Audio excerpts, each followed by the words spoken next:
Hello నమస్తే. ఇప్పుడు ఈరోజు మోషన్ ఆఫ్ థ్యాంక్స్ సెషన్ జరిగింది పార్లమెంట్లో. ఈ మోషన్ ఆఫ్ థ్యాంక్స్ సెషన్ పార్లమెంట్లో జరిగినటువంటి మోషన్ ఆఫ్ థ్యాంక్స్ సెషన్లో ఒక కాంట్రవర్సీ లేసింది. అదేంటంటే మోషన్ ఆఫ్ థ్యాంక్స్ అంటే మీకు తెలుసు, ప్రెసిడెంట్ అడ్రస్ చేసిన తర్వాత, స్పీచ్ ఇచ్చిన తర్వాత ప్రెసిడెంట్ ఇచ్చిన స్పీచ్ మీద ఒక సెషన్ పెడతారు. అది ప్రతి సంవత్సరం పెడతారు. అది కస్టమరీగా పెడతారు. అది ఆచార పద్ధతిలో పెడతారు ప్రతి పార్లమెంట్లో. ఓకే, ప్రెసిడెంట్ ఇచ్చిన ప్రసంగం మీద డిస్కస్ చేస్తారు. దాన్ని మోషన్ ఆఫ్ థ్యాంక్స్ సెషన్ అంటారు. ఆ మోషన్ ఆఫ్ థ్యాంక్స్ సెషన్లో అపోజిషన్ వాళ్ళు ప్రెసిడెంట్ చెప్పిన దాని మీద అబ్జెక్షన్స్ ఏమైనా ఉంటే చెప్పవచ్చు. ఓకే, అది జనరల్గా ప్రెసిడెంట్ అంటే ఏంటి? ప్రెసిడెంట్ స్పీచ్ ఎవరిస్తారు? ప్రెసిడెంట్ స్పీచ్ ఎవరు రాసిస్తారు? గవర్నమెంట్ రాసిచ్చేది. గవర్నమెంట్ చెప్పింది మేము అది చేసాము, ఇది చేసాము. ఇక్కడ కనుక అంటే స్టేట్ లెవెల్లో గవర్నర్ చదువుతాడు కదా, గవర్నమెంట్ రాసిచ్చింది గవర్నర్ చదివినట్టు అక్కడ ప్రెసిడెంట్ చదవడానికి గవర్నమెంట్ రాసిచ్చింది, కేంద్ర ప్రభుత్వం. సో వాళ్ళు రాశారనమాట, మేము ఆ డెవలప్మెంట్ చేసి ఈ డెవలప్మెంట్ చేసామని ప్రెసిడెంట్ గారు చెప్పినటువంటి దాని మీద అపోజిషన్ వాళ్ళు మాట్లాడతారు. దాన్ని మోషన్ ఆఫ్ థ్యాంక్స్ సెషన్ అంటారు. ఆ మోషన్ ఆఫ్ థ్యాంక్స్ సెషన్లో రాహుల్ గాంధీ ఒక విషయాన్ని క్లెయిమ్ చేశాడు. ఏం క్లెయిమ్ చేశాడు రాహుల్ గాంధీ గారు?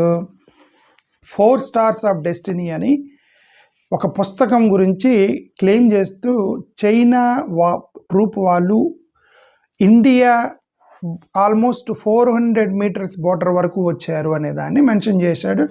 ఇమీడియట్గా రాజ్నాథ్ సింగ్ గారు దాన్ని అబ్జెక్షన్ చేశారు. ఇమీడియట్గా అబ్జెక్షన్ చేశారు. ఏమని?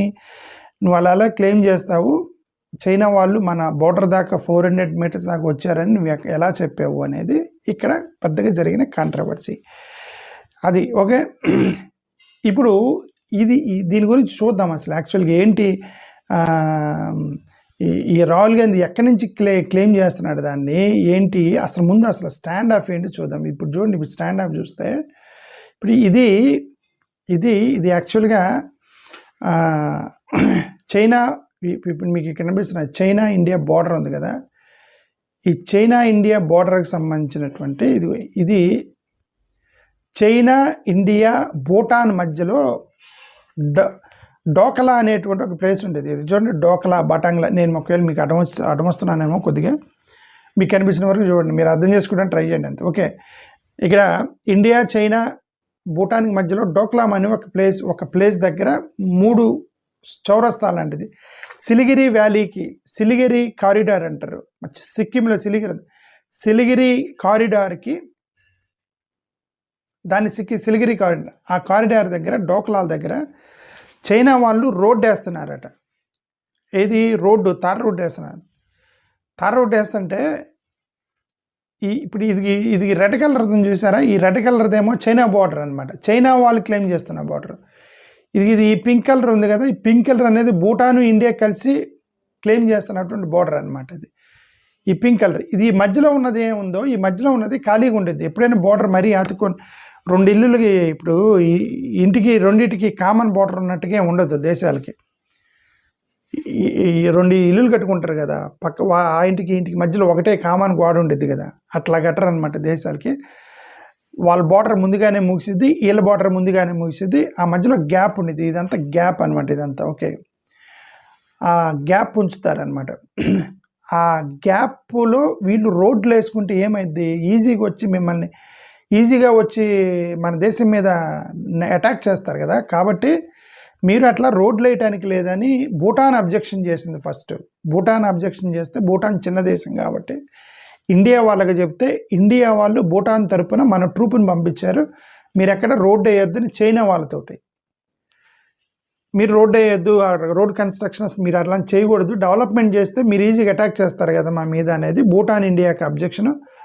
అక్కడ ఫేస్ ఆఫ్ జరిగింది. అంటే వాళ్ళు ఏం గన్నులతో కాల్చుకోలేదు, వాళ్ళు ఫేస్ ఆఫ్ స్టాండ్ ఆఫ్ జరిగింది. ఒకరినొకరు తోసుకున్నారు, చేతులతోటి నెట్టుకున్నారనమాట. ఇది చూడండి, ఇది సిలిగిరి కారిడార్ అంటారు. ఈ సిలిగిరి కారిడార్ దగ్గర ఇది చూడండి స్టాండ్ ఆఫ్ జరిగింది. చైనా గమోచిన్ బటాంగ్లా అనే దగ్గర ఇది జరిగింది అనమాట. ఇది యాటుంగు డోక్లాం అనే దగ్గర యాక్చువల్గా ఇది జరిగింది. ఓకే, ఇది చూడండి, మీకు ఇక్కడ కనిపిస్తుంది. ఇది మేబీ మీకు కనిపించిన వరకు చూడండి. ఇదంతా చైనా భూటాన్కి సంబంధించినటువంటిది ఇది క్లెయిమ్. ఓకే, ఇది సిలిగిరి కారిడార్. ఇది ఇక్కడ కలిపి సిలిగిరి కారిడార్. అక్కడ రోడ్డు కన్స్ట్రక్షన్ చేస్తున్నారని వీళ్ళు ఇలా తోసుకున్నారు. ఇది చూడండి, వీళ్ళు తోసుకున్నారు ఇట్లా. ఇది మీకు ఇప్పటికి కనిపిస్తుంది ఇప్పుడు వెనక పక్క. ఓకే, ఒకరినొకరు నెట్టుకున్నారు, తోసుకున్నారు. ఇది ఇక్కడ చూడండి, తాడు పెట్టుకొని మధ్యలో వీళ్ళు లాక్కున్నారు. మన ఇండియన్ ఆర్మీ వాళ్ళ ఆర్మీ ఇద్దరు కూడా తోసుకున్నారనమాట. ఇది ఇక్కడ చూడు, అంటే యుద్ధం స్టార్ట్ అవ్వలేదు. యుద్ధం చేయకూడదు, గన్నులు వాడకూడదు, స్టాండ్ ఆఫ్ అంటారు దాన్ని. ఒకరినొకరు చేతులు వాడుకోవచ్చు తప్ప, చేతులతో నెట్టుకోవచ్చు, తోసుకోవచ్చు తప్ప గన్నులు వాడకూడదు ఇట్లా స్టాండ్ ఆఫ్ దగ్గర. కాబట్టి వాళ్ళు తోసుకున్నారనమాట అక్కడ మన ఇండియన్ ఆర్మీ వాళ్ళు. ఇది యాక్చువల్గా జరిగింది. దీని గురించి రాహుల్ గాంధీ మెన్షన్ చేశాడు ఏంటంటే 400 మీటర్స్ వరకు వచ్చారు అని మెన్షన్ చేశాడు. రాజ్నాథ్ సింగ్ గారు, నువ్వు ఎక్కడి నుంచి చెప్తున్నావు, అయితే నువ్వు 400 మీటర్ల దాకా వచ్చారని నువ్వు ఎలా చెప్తున్నావు, నువ్వు ఎందుకు చెప్తున్నావు అని చెప్పి ఆయన మాట్లాడకూడదని రాజ్నాథ్ సింగ్ గారు చెప్పారు. ఇప్పుడు నేనేమంటానంటే, రాజ్నాథ్ సింగ్ గారు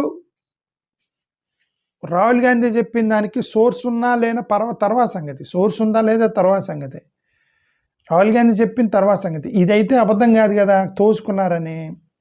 అక్కడ చైనా వాడు ఏదో చేయడానికి ట్రై చేశాడు, లేకపోతే ఎందుకు తోసుకుంటారు, మన వాళ్ళు ఎందుకు వెళ్ళారు, ఎందుకు అక్కడ కొంతమంది చనిపోయారు కూడా అట్లా తోసుకున్నప్పుడు. అదంతా మంచు ఏరియా, మంచు ప్రాంతంలో కింద పడి అవన్నీ వ్యాలీలు కదా, వ్యాలీ లోపల పడి తోసుకునేటప్పుడు కొంతమంది సైనికులు కూడా చనిపోయారు అనమాట.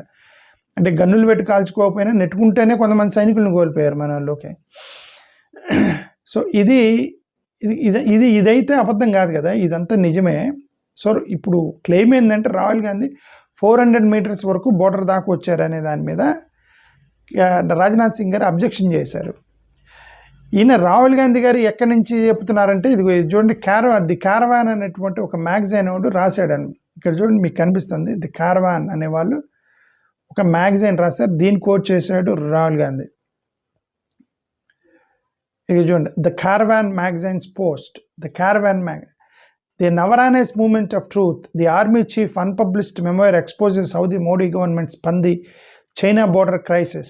The Navaranes movement of truth అని ద కారవాన్ మ్యాగజైన్ వాళ్ళు రాశారనమాట.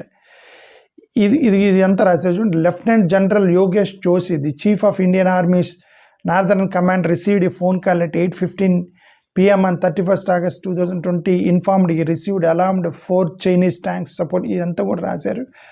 ఓకే, దీనంతా కూడా ఇది కారవాన్ అతను ఒక మ్యాగజైన్లో రాశాడు. దీంట్లో అన్నీ రాశారు, జయశంకర్ గురించి వీళ్ళందరి గురించి మెన్షన్ చేశాడు అతను. ఇది కారవాన్ మ్యాగజైన్ అతను. సో ఇప్పుడు రాహుల్ గాంధీ ఈ మ్యాగజైన్లో రాసినటువంటి ఈ కథనాన్ని మెన్షన్ చేసి పార్లమెంట్లో మాట్లాడితే రాజ్నాథ్ సింగ్ గారు అంటారు, ఈ మ్యాగజైన్కి ఈ మ్యాగజైన్ ఎందుకు కోడ్ చేస్తున్నావు, ఈ మ్యాగజైన్ ఏమన్నా అఫీషియల్ డాక్యుమెంటా అని రాజ్నాథ్ సింగ్ గారు అంది. రాహుల్ గాంధీ ఏమంటాడంటే, ఇది అఫీషియల్ డాక్యుమెంట్ కానప్పటికీ ఈ కారవాన్ మ్యాగజైన్ అతను ఏం క్లెయిమ్ చేస్తున్నాడు, నేను ఇతను ఆర్మీ చీఫ్ రాసినటువంటి పుస్తకం నుంచి తీసుకున్నాను అని చెప్తున్నాడు. ఇది పుస్తకం, ఆర్మీ చీఫ్ రాసిన పుస్తకం. ఇది ది 4 Stars of Destiny అని ఒక పుస్తకం రాశాడు ఈ army chief. General Mukund Naravane, general Manoj Mukund Naravane అనే వ్యక్తి ది 4 Stars of Destiny అని ఒక పుస్తకం రాశాడు. ఆ 4 Stars of Destiny పుస్తకం నుంచి తీసుకున్న దాన్ని ఒక ఆర్టికల్ రూపంలో ది కారవాన్ వాడు రాశాడు. దాన్ని రాహుల్ గాంధీ కోట్ చేశాడు. అది ఇప్పుడు పార్లమెంట్లో జరిగినటువంటి కాంట్రవర్సీ ఈరోజు. ఓకే, అయితే రాజ్నాథ్ సింగ్ గారు అంటారు, ఈ పుస్తకం ఇంకా పబ్లిష్ కాలేదు, పబ్లిష్ కాని పుస్తకం మీద నుంచి ఎవరో మ్యాగజైన్ అతను తీసుకుంటే అక్కడి నుంచి రాహుల్ గాంధీ కోట్ చేసాడు ఏంటి అనేది ఇక్కడ కాంట్రవర్సీ. ఇక్కడ క్వశ్చన్ వచ్చిందంటే, ఈ పుస్తకం ఎందుకు ఇంకా పబ్లిష్ కాలేదు? ఇప్పుడు ఇతను ఆర్మీ చీఫ్గా పనిచేస్తాడు, అదే ఆ టైంలో తోసుకున్నప్పుడు ఆర్మీ చీఫ్గా పనిచేసినట్టు జనరల్ మనోజ్ ముకుంద్ నవరానే. ఇతనికి తెలియని రహస్యాలు ఏముంటాయి, ఆర్మీ చీఫ్కి తెలియని రహస్యాలు ఏముంటాయి? ప్రధానమంత్రి ఏం చెప్పాడు, ప్రెసిడెంట్ ఏం చెప్పింది, చైనా వాళ్ళు ఏం చేశారు, ఆర్మీ వాళ్ళ మధ్య ఏం డిస్కషన్ జరిగింది, మధ్యలో ఎలాంటి స్ట్రాటజీస్ చేశారు, నెట్టుకోవడానికి ఎంత టైం పట్టింది, ఎంతమంది చచ్చిపోయారు, ఇవన్నీ కూడా చాలా ఈజీగా ఇతనికి తెలియకుండా రహస్యం ఏమైనా ఉంటుందా ఆర్మీ చీఫ్కి? అతనికి తెలుసు కదా మొత్తము. కాబట్టి అతను పుస్తకంలో రాశాడు అనేది ఆర్గ్యుమెంట్ ఇక్కడ. అతను పుస్తకంలో రాశాడు కాబట్టి దాన్ని ఒక క్యారవాన్ మ్యాగజైన్ అని రాస్తే దాని నుంచి ఇతను రాశాడు. ఇప్పుడు ఈయనేమంటారంటే ఆ పుస్తకం పబ్లిష్ కాలేదంటాడు. ఎందుకు పుస్తకం పబ్లిష్ కాలేదు? ఇది క్లియరెన్స్కి డిఫెన్స్ మినిస్ట్రీకి క్లియరెన్స్కి పంపించారు ఈ పుస్తకాన్ని. ఇది ఎప్పుడు పంపించారు? ఇప్పటికీ సంవత్సరం 2 సంవత్సరాలు అయిపోయింది క్లియరెన్స్కి పంపించారు పుస్తకాన్ని. 1 ఇయర్ దాటిపోయింది. అంటే 1 ఇయర్ వరకు ఆ పుస్తకాన్ని క్లియరెన్స్ ఇవ్వకుండా పెట్టారు గవర్నమెంట్. మరి క్లియరెన్స్ ఇవ్వకుండా ఎందుకు పెట్టారు గవర్నమెంట్? అతనికి తెలియని రహస్యాలు ఏముంటాయి? అతనికి తెలుసు కదండి. ఇప్పుడు గవర్నమెంట్ ఏముంటుందంటే ఇవన్నీ పుస్తకంలో రాసాడు ఇతను. ఇప్పుడు ఆ పుస్తకంలో రాస్తే మరి అవన్నీ కొన్ని కాన్ఫిడెన్షియల్ ఇష్యూస్ మొత్తం బయటకు వస్తాయి కదా. అందుకని మేము క్లియరెన్స్ ఇవ్వట్లేదు. ప్రెసిడెంట్ ఏం చెప్పాడు, ప్రధానమంత్రి ఏం చెప్పాడు, వాళ్ళ మధ్య ఏం జరిగింది, డిస్కషన్ ఏం జరిగింది మొత్తం రాశాడు, రహస్యాలన్నీ రాశాడు పుస్తకంలో 4 స్టార్స్ ఆఫ్ డెస్టినీ. అందుకని మేము క్లియరెన్స్ ఇవ్వట్లేదని గవర్నమెంట్ చెప్తుంది. అంటే రహస్యాలు ఉన్నాయనే కదా అర్థం. ఆ రహస్యాలు బయటకు వస్తే మంచిది కాదని మీరు భావిస్తున్నారంటే రహస్యాలు ఉన్నాయనే కదా అర్థం. మరి మీరు దాని క్లియరెన్స్ ఇవ్వలేదు. దాన్ని ఎవరో మ్యాగజైన్ అతను యాక్సెస్ చేసి రాశాడు. దాన్ని రాహుల్ గాంధీ కోట్ చేశాడు. ఇది జరిగింది. రాజ్నాథ్ సింగ్ గారు వీళ్ళిద్దరి మధ్య జరిగిన స్టాండ్ ఆఫ్ ఈరోజు రాహుల్ గాంధీ వర్సెస్ రాజ్నాథ్ సింగ్ మధ్య జరిగిన స్టాండ్ ఆఫ్ ఇది దేని గురించి? చైనా ఇండియా స్టాండ్ ఆఫ్ గురించి ఇది విషయం. ఓకే, ఎనివే థ్యాంక్ యూ మీకు ఇన్ఫర్మేషన్ కోసం. నమస్కారం.